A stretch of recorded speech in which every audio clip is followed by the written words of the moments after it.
안녕하세요, 가치아입니다. 1월 6일 월요일 국내 시장이 마감되었습니다. 자, 오늘 코스피 코스닥은 지난주에 이어서 오늘도 굉장히 좋은 흐름이 나왔습니다. 일단 코스피는 1.9% 급등이 나왔고 코스닥도 마찬가지로 1.7% 급등이 나왔습니다. 그래서 연초부터 굉장히 시장 흐름이 좋은 것을 알 수가 있고 굉장히 고무적인 출발인 것 같습니다. 자, 그리고 시가총액 상위족들을 보면 가장 눈에 띄는 것은 반도체 관련주의 급등이었습니다. 특히 하이닉스가 10% 가까운 폭등이 나왔고 삼성전자도 마찬가지로 오늘은 2.7%의 빨간불이 들어왔습니다. 그리고 AI 소프트웨어 기업 네이버도 4% 가까운 반등이 나왔고 이렇게 보니까 전반적으로 자동차 관련주만 빼면 나머지 업종들은 굉장히 좋은 흐름이 나왔습니다. 그리고 코스닥은 코스닥도 마찬가지로 전체적으로 빨간불이 더 많이 보이는 것 같고요. 특히 2차전지 관련주가 눈에 띄는 것 같죠. 그리고 코스피 수급을 살펴보면 오늘도 외국인의 3,700억의 많은 순매수가 들어왔습니다. 오랜만에 외국인의 이틀 연속으로 많은 순매수가 들어왔다고 할 수가 있고 최근 한 달 내에 있어 연속적인 매수세는 처음인 것 같죠. 그리고 기관도 소폭의 매수세가 들어왔고 또 코스닥은 반대로 코스닥은 오늘 외국인의 많은 순매도가 나왔습니다. 그럼에도 불구하고 1% 이상의 반등이 나왔다는 것은 아마도 외국인의 자금이 코스피에 집중이 되었죠. 그렇다 보니 반도체, 2차전지 모든 업종들의 강세 흐름이 있었습니다. 때문에 그걸 보고 개인 쪽에서 코스닥 내의 기업들을 적극적으로 매수하지 않았을까 그렇게 판단해 볼 수가 있고요. 그리고 삼성전자의 수급을 보면 오늘 외국인이 약 1,000억 가까운 매수세가 들어왔습니다. 이 종목도 마찬가지로 오랜만에 외국인의 이틀 연속 순매수고요. 기관도 약 550억 정도 매수세가 들어왔습니다. 그리고 SK하이닉스 오늘은 정말로 하이닉스의 날이었다고 할 수가 있어요. 외국인이 무려 3,000억 가까운 순매수가 들어왔고요. 지난주 금요일과 합치면 약 4,500억 정도 굉장히 많은 순매수가 들어왔습니다. 그리고 네이버도 상위 종목 내에서 흐름이 좋았죠. 역시 기관과 외국인의 양매수가 들어왔고 외국인은 정말 한결같이 매수세가 꾸준히 이어지고 있습니다. 그럼 이어서 주체별 매매 동향에 대해서 살펴보도록 하겠습니다. 1월 6일 외국인이 가장 많이 매수한 종목은 SK하이닉스, 삼성전자, 네이버, KB금융, 삼성전기 거의 반도체 관련주를 압도적으로 많이 매수했고 그리고 기관도 마찬가지로 삼성전자, SK하이닉스, 네이버, 아모레퍼시픽, LG엔솔 반도체 관련주 두 종목하고 네이버 이 세 종목은 외국인과 중첩되는 것 같습니다. 이어서 해외 증시를 보겠습니다. 지난주 금요일날 미국 증시의 흐름은 굉장히 좋았습니다. 나스닥은 1.7%의 반등이 나왔고 또 지난 일주일 동안의 시장 흐름은 좋지 못했다면 오랜만에 양봉다운 양봉이 나왔습니다. 그리고 다행히도 61선 근처에서 반등이 나왔죠.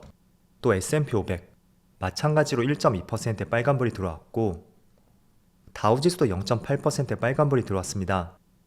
그리고 반도체 지수가 무려 2.8% 급등이 나왔어요. 그래서 그 때문인지 모르겠지만 어쨌든 국내 반도체 기업들 오늘도 굉장히 좋은 흐름이 나오고 있습니다. 추가적으로 아시아 증시를 보면 니케이는 오늘 1.4%의 파란불이 들어오고 있고요. 반대로 반도체 비중이 높은 대만도 2.7% 급등이 나오고 있습니다. 그리고 중국 증시는 보합이고요. 일단은 촬영 시점이 1시 반쯤 되었는데 다행히도 연초에 코스피 코스닥의 흐름이 굉장히 좋은 것 같습니다.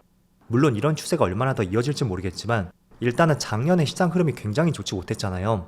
그렇지만 올해는 조금 다를 것이라는 생각이 있는지 연초부터 코스피 코스닥의 흐름이 굉장히 좋은 것을 알 수가 있고 그리고 일봉상으로 볼게요. 하지만 지금부터가 정말 중요하다고 저는 생각이 됩니다. 몇 가지 이유를 말씀드리면 제가 계속 강조해 드리는 것이 바로 추세예요. 지금 코스피 코스닥의 추세를 한번 연결해서 보면 한 6개월 정도 됩니다. 몇 번의 저항선 역할을 했었던 이 추세가 있는데 지금이 그 추세 상단까지 맞닿은 것을 알 수가 있습니다. 물론 흐름상으로 봤을 때는 살짝 돌파했다고도 볼 수는 있지만 완벽하게 이렇게 돌파했다고는 볼 수는 없습니다. 그래서 다시 한번 맞고 내려올 가능성도 충분히 있고요. 아니면 지난 6개월 동안 이어졌던 이 추세를 돌파하고 새로운 그림을 그려나갈지 이런 생각들을 충분히 해볼 수 있는 자리라고 생각이 됩니다. 그리고 코스피뿐만 아니라 대표적으로 반도체를 볼게요. 제가 코스피 코스닥이 반등하기 위해서는 국내의 대표 산업들의 주가 흐름이 중요하다고 말씀드렸습니다. 대표적으로 반도체 그리고 2차전지 이 두 개의 업종의 흐름이 돌아설 때 비로소 코스피 코스닥도 다시 제자리를 찾아갈 것이고 그런 관점에서 반도체하고 2차전지 이 두 개의 업종의 흐름을 중요하게 보자고 말씀드렸습니다. 그런데 지금 하이닉스의 주가를 보면 지금 8%의 급등이 나오고 있어요. 그리고 이것도 마찬가지로 6개월 동안의 추세를 한번 연결해 볼게요. 고점 부근에서 또 고점끼리 하나의 추세를 연결할 수가 있고 또 저점에서 저점끼리 이렇게 추세를 연결해 볼 수가 있습니다. 코스피도 지난 7월쯤에 고점이었죠. 반도체도 마찬가지였고요.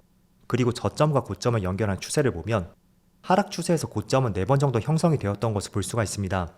그리고 저점은 1번, 2번, 3번 정도죠. 그래서 삼각 수렴 패턴이 나왔고요. 지금의 위치를 보면 자, 여기 삼각 수렴을 돌파하는 장대 양봉이 나왔습니다. 그렇다는 것은 대략 6개월 정도 이어졌던 이 추세 있죠? 그 추세를 반전시킬 수도 있는 흐름이라고 저는 생각이 돼요.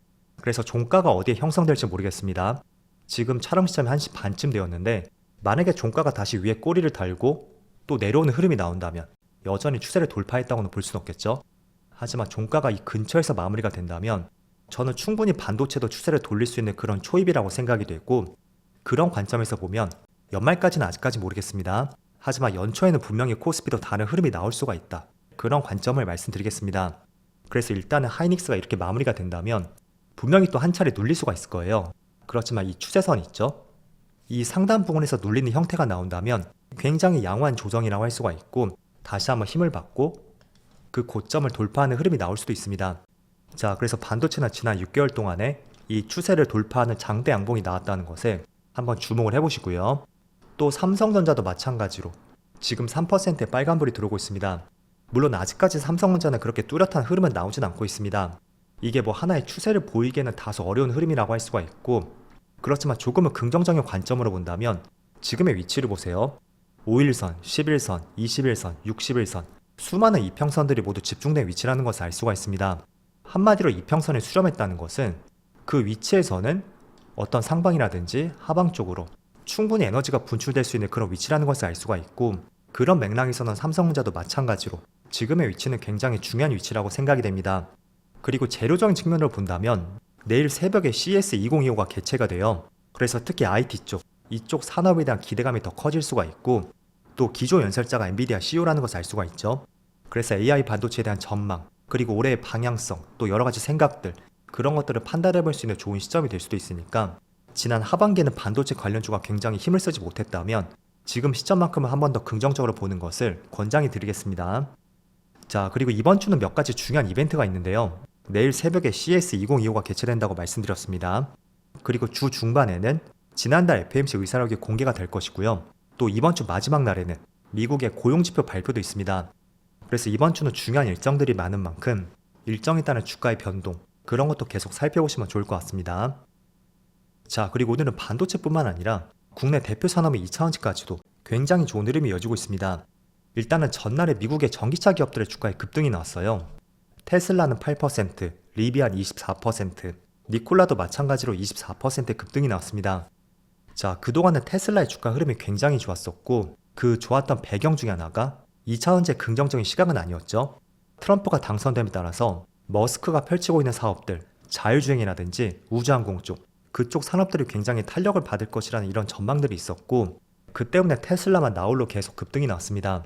자, 그렇지만 어제의 주가의 급등을 보면 대부분의 전기차 관련주의 급등이 나왔습니다. 그리고 그 배경 중에 하나는 테슬라의 중국 판매가 사상 최고치를 기록했고 그리고 중국 정부에서 올해 경기 부양을 약속하겠다는 신년사도 있었습니다. 자, 그렇다는 것은 테슬라의 중국 판매량을 더 증가할 것이라는 전망으로도 볼 수가 있고 그리고 아울러 리비안을 보면 마찬가지로 4분기의 차량 인도량을 봤을 때 시장 예상치를 크게 웃도는 판매량이 나왔습니다. 자, 그래서 테슬라뿐만 아니라 리비안, 니콜라까지 대부분의 전기차 기업들의 판매량 데이터가 개선이 되었다라는 것은 그동안에는 테슬라의 개별 이슈로 집중이 되었다면 이제는 전기차 산업에 대해서 올해는 조금 달라지지 않을까? 그런 생각들이 주가에 많이 반영이 되었던 것 같습니다. 자, 그래서 오늘 2차원지 관련주도 좋은 흐름이 나오고 있고 에코프로, 에코프로비엠, LG엔솔, 그리고 LNF 많은 2차전지 관련주도 좋은 흐름이 나오고 있습니다. 자, 그렇지만 저는 반도체 2차전지 이 두 가지 업종 중에 하나를 꼽는다면 반도체가 조금 더 낫지 않을까 라는 개인적인 생각을 갖고 있습니다. 그거는 단순히 어떤 재료적인 측면이 아니고요. 여러 가지 주가의 흐름을 봤을 때도 조금 전에 삼성전자와 SK 하이닉스를 말씀드렸죠. 지금의 주가 위치를 봤을 때도 굉장히 중요한 위치라는 것을 말씀드렸습니다. 하지만 2차전지 관련주는 최근에 조금 상승이 나왔지만 여전히 일본과 주봉상의 차트를 봤을 때도 아직까지는 조금 더 어려움이 많은 시점이라는 것을 알 수가 있어요. 어떤 의미 있는 저항선을 돌파했던 것도 아니고 또 하나의 명확한 추세를 돌파했던 그런 흐름이 나오지도 않고 있단 말이죠. 그래서 여러 가지 관점들을 봤을 때는 2차원지는 조금 더 긍정적인 재료가 나와야 되고, 또 차트로서 기술적인 부분을 봤을 때도 조금 더 의미 있는 흐름이 나와야 될 것 같습니다. 그렇지만 오늘 코스피 코스닥의 반등과 함께 앞으로를 조금 더 기대해 볼 수 있는 여지가 있다고 생각이 됐고, 제가 조금 전에 이번 주 일정들을 말씀드렸었죠. 그 일정들을 잘 참조해 보시면서 연초에 반도체와 2차원지가 어떤 흐름을 보여줄지 계속 한번 같이 관찰해 보자고 말씀드리겠습니다. 자, 어쨌든 코스피 코스닥이 연초에 좋은 흐름이 나오고 있는데, 이런 흐름들이 앞으로도 계속 이어지길 한번 바라보면서 오늘 영상 마치도록 하겠습니다. 자, 그럼 이번 주도 힘내서 화이팅 하시고요. 저는 내일 영상에서 다시 찾아뵙도록 하겠습니다. 모두 즐거운 저녁 되세요. 감사합니다.